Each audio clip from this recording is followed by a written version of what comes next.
there any relevance of native speaker norms?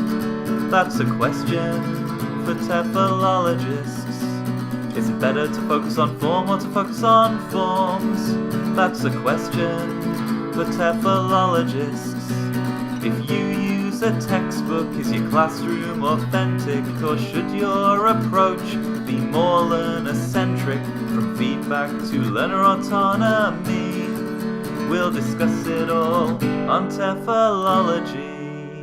Welcome back to the TEFLology Podcast, a podcast all about teaching English as a foreign language and related matters.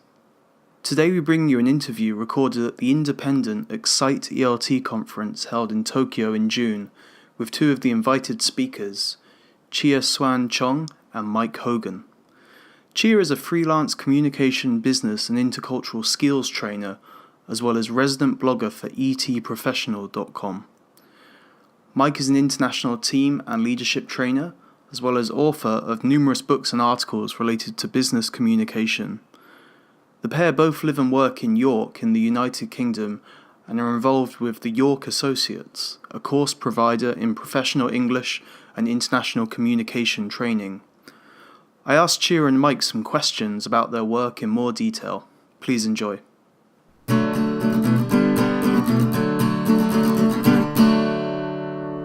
First of all, I'd like to start by asking you to introduce yourself to our listeners. Hi, my name is Chia Suan Chong. I'm based in York, a freelancer who's been teaching English and doing teacher training for the last 17 years about. I've also been a regular blogger for English Teaching Professional, the website etprofessional.com, for a good 6 years now, I believe. Right, wow. Aside from the other materials development work I do, and I write for ETP now as a magazine, and I also do a lot of teacher training. I used to run CELTA courses, but now I also do the Cert IBAC courses, intercultural training, teacher training courses, and a variety of others in York. Great. Hi, I'm Mike Hogan. I started life about 15 years ago, professionally at least, in ELT and general English for a couple of months, and then swiftly after that moved into in-company training, what you might call business English or maybe ESP, in Germany mostly. And then over the last 15 years, I have both gone into detail a little bit more in intercultural skills training, soft skills training, and so some of the student or participant groups that I have may even have native English speakers in them as well as non-natives, with a focus on helping people communicate effectively internationally. I've also been delivering teacher training for about 6 or 7 years. I've been involved in a number of business English course books. Very happy to be here today. Great, okay. Actually, the topic I'd like to ask you about is about business English, and I think you're both kind of involved with business English in some way. And I guess by extension, business English is kind of related to intercultural communication. But business English is something that I've taught in the past, but don't really know what I'm doing with it. I don't know what it is, so I wonder if you could unpack what the key areas of business English teaching are. I think just to start with, in today's age, where English is the lingua franca, English is the language that is used between two people whose first language might not be English. For example, you might have a Korean businessman wanting to talk to a Puerto Rican businessman, and they both don't speak each other's languages. So English, therefore, becomes the lingua franca, the common language between the two of them. And more people are learning English for that purpose, because they might not go to England or America or Australia. They might not be speaking to people from those countries, but they would be using English to speak to the rest of the world. It is very unlikely that people are just learning English for no apparent reason. People usually need English for reasons that's connected to either work or using the internet or scientific research. And I think that it's really important as teachers to teach the English that our students need or will need or possibly need, instead of just opening up a course book and just teaching sort of general English. From my point of view, business English is not some kind of specialist branch of English that a teacher has to be, highly attuned to and trained for. It is an English that possibly a lot of our students would end up needing.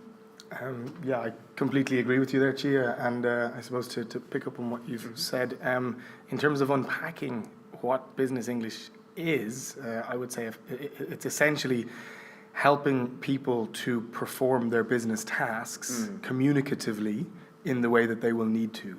So as Chia said, that may be communicating with other non-native English speakers.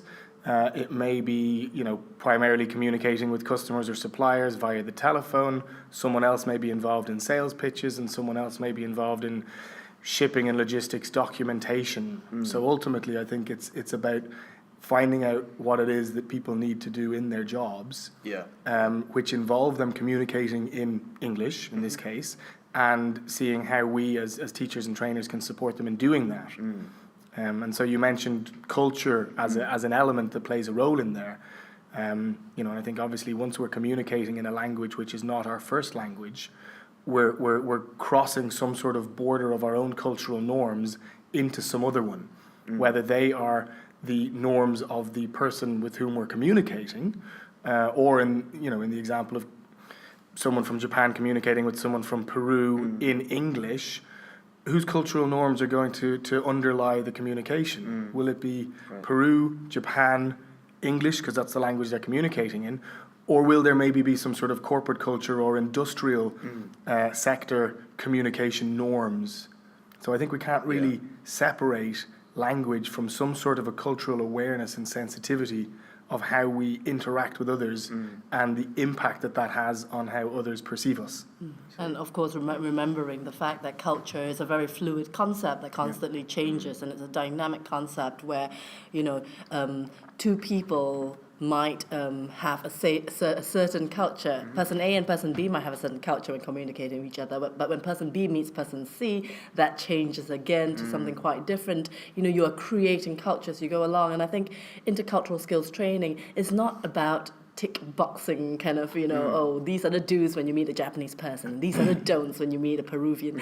It's not about that. It's not as simple as that. It's about helping our learners deal with this fluid concept of culture, dealing with possible misunderstandings that might arise, dealing with things that you're used to, things that you're not so used to, dealing with how to manage diversity in that sense, and not just national stereotypes that a lot of people tend to think about when they think about intercultural skills training.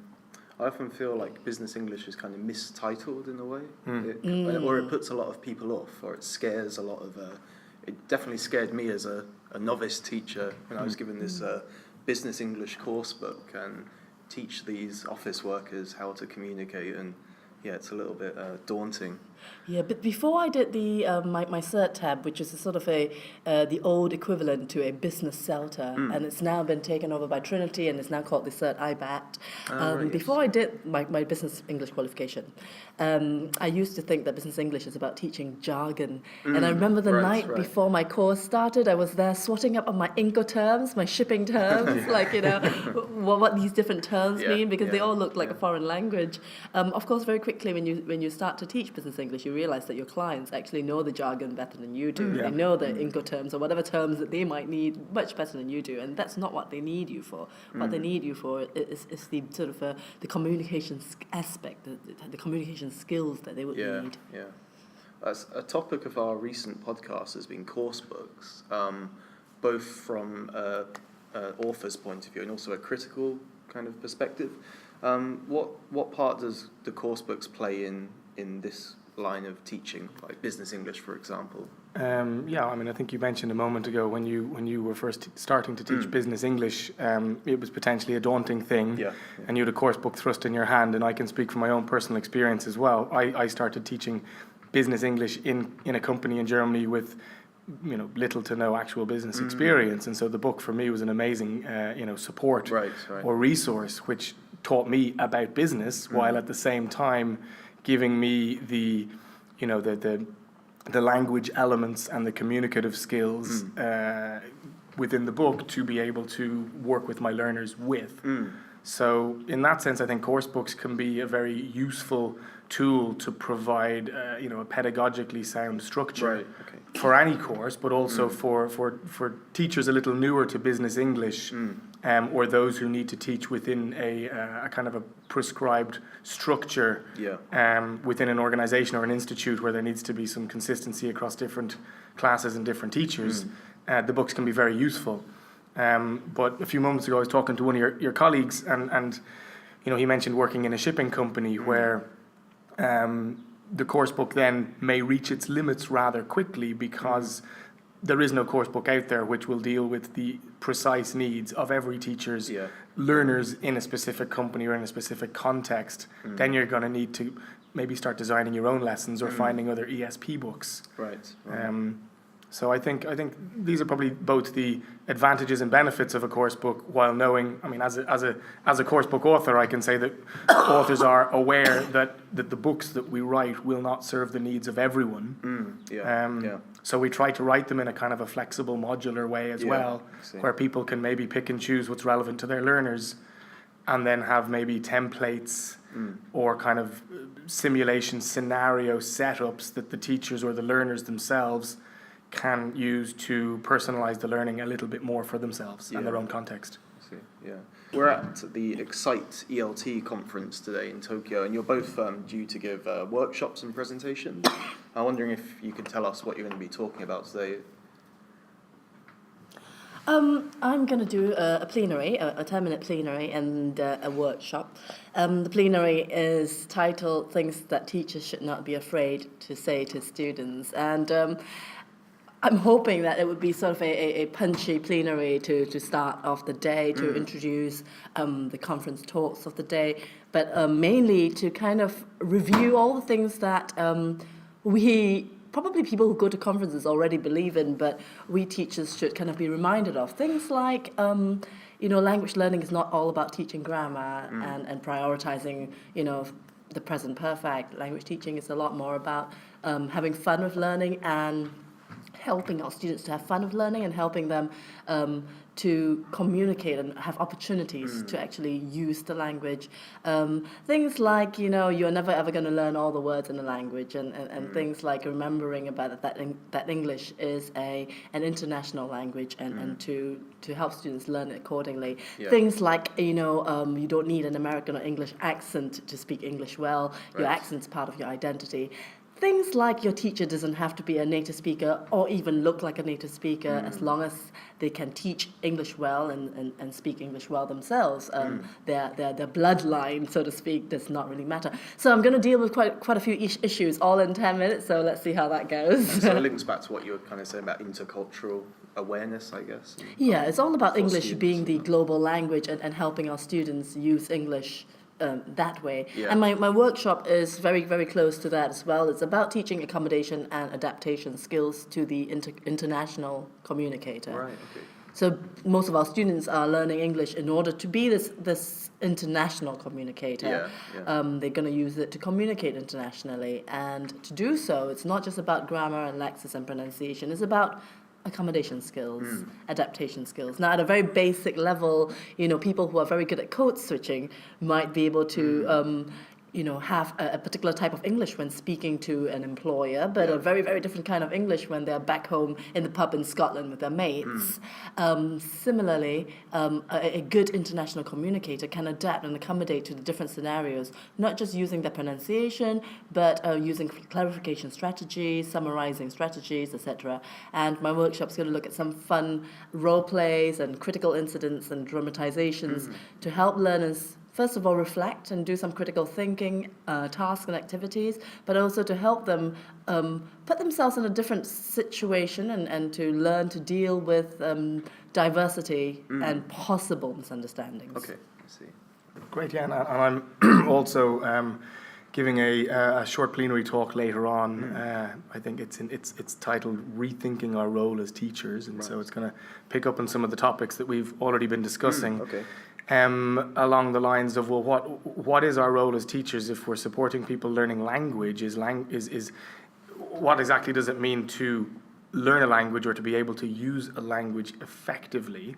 So I'm gonna challenge or question people on this whole issue of, well, should we be addressing, or how should we be addressing culture in our classrooms and in our lessons, in terms of raising sensitivity in our learners of their own cultural viewpoints, and the impact that has on their behavior when they go beyond their own let's say frame of reference or area of comfort. And so I'm gonna kind of say that it's more than just about learning the language in terms of grammar and vocabulary and actually syntax and things like that, but that we should also be thinking about the cultural elements of teaching from a business English point of view, maybe the professional elements of how we communicate with each other, how we lead and participate in meetings and things like that. Right. And I think probably most importantly is looking at interpersonal issues. So really going beyond, as Chia said before, or Chia warned earlier, not thinking about culture in terms of do's and don'ts, and all people from this country are like that, and all people from another one are like that, but thinking about people as individuals, regardless of where they're from, and thinking about our interpersonal communication in terms of how do we build relationships with other people, and how is the way that I build relationships different to the way that you do it, because maybe my very efforts to be polite with you are exactly the things that are offending you when we first meet. Or how do I give you feedback, for example, because my way of giving and receiving feedback might be very different from the way you might want to give and receive it. Right. And I'm not talking about language learning feedback. I'm talking about, let's say, we're working together or we're friends and something goes wrong. How do I tell you that maybe there's a need to change something?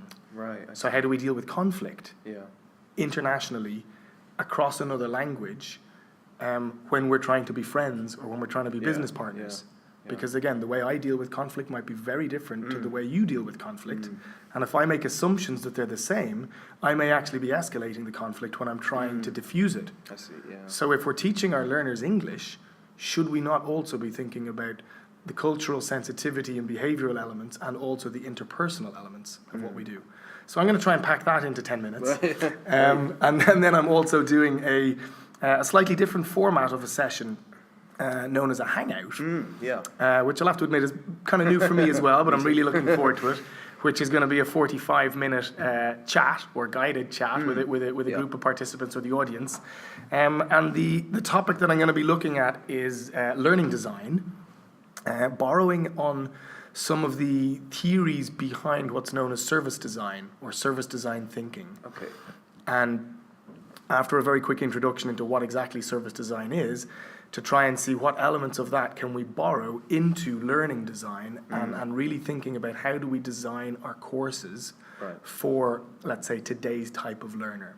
So not only that they're pedagogically sound and they're goal-oriented and so on and so forth, but maybe how are we addressing the role of technology in our teaching? How are we addressing immediate and emergent needs? The whole concept of just-in-case teaching versus just-in-time learning. How are we creating self-access resources for our learners so that when we're not around, if they need something and they need it now, can they go and access it? And are we teaching them how to be able to do that? So really thinking or discussing how do we design learning for our learners, and how involved are our learners actually in the end result that we give them? Right. So this ties back into service design thinking. Yeah, I see. Great. I've got a couple of individual questions for you both. Start with Chia first. You describe yourself on your website as a freelancer, and I wonder what that means exactly. Because I don't regard myself as a freelancer, I guess, because I work for just one company in one place. But I'm not. What does a freelancer in ELT mean? It means you have to issue invoices every month. Okay. That's the bit I don't really like. I'm not very good at the finance. You see, I was working at International House London for a good nearly 10 years before I became a freelancer. I became a freelancer because I left London and I moved to Munich for a year. And I think the thing is that now, first of all, with kids. I've got 2 children under the age of 4. Having the flexibility to work on some days and not work on others, not doing a 5-day work week is quite important to me. So as a result, I'm doing a lot of work that I can do from home, like materials writing, blogging, social media work for ELT organizations. So because I work for several organizations and I also deliver teacher training for different organizations as and when, so it really helps me to have that flexibility of a freelancer and not be tied just to one company and having to work a 5-day work week. So that's basically nothing glamorous about it. You're much more in control of the kind of work you take on and the projects you take on, and it's kind of nice to have the flexibility as well. Yeah. Okay. And Mike, when I was researching you yesterday, the word leadership came up a lot, and I wonder if you could tell us what leadership training entails. Okay, yeah, in terms of, I suppose, leadership and leadership training, as I mentioned earlier, I work a lot with organizations, mostly European-based, but sometimes all over the world, helping their individuals, their teams, and their leaders be more successful in their international environments. So what that exactly means, it often comes down to how we collaborate and how we communicate in an international environment. So I work with individual team leaders, people at management level, senior management level, looking at so not addressing my work with them from a linguistic point of view, but coming at it more from the business perspective and trying to identify what are their business goals and their business objectives, and what challenges do they perceive in being able to reach those goals and perspectives. And then helping them overcome those challenges. So I also do coaching, not in the language sense, but more in the business sense. But having a language and a communication skills background enables me to then, I suppose, use a more versatile range of skills with both individuals and teams, ultimately trying to find out what it is can make them more collaborative, more communicative, more successful in their interactions with each other. And then designing course programs, seminars, workshops, or individual coaching programs around those needs. I see. Right. Okay, I'm mindful of the time, so perhaps we'll leave it there, but thank you very much for your time today. Thank you. Thank you. Thanks for having us.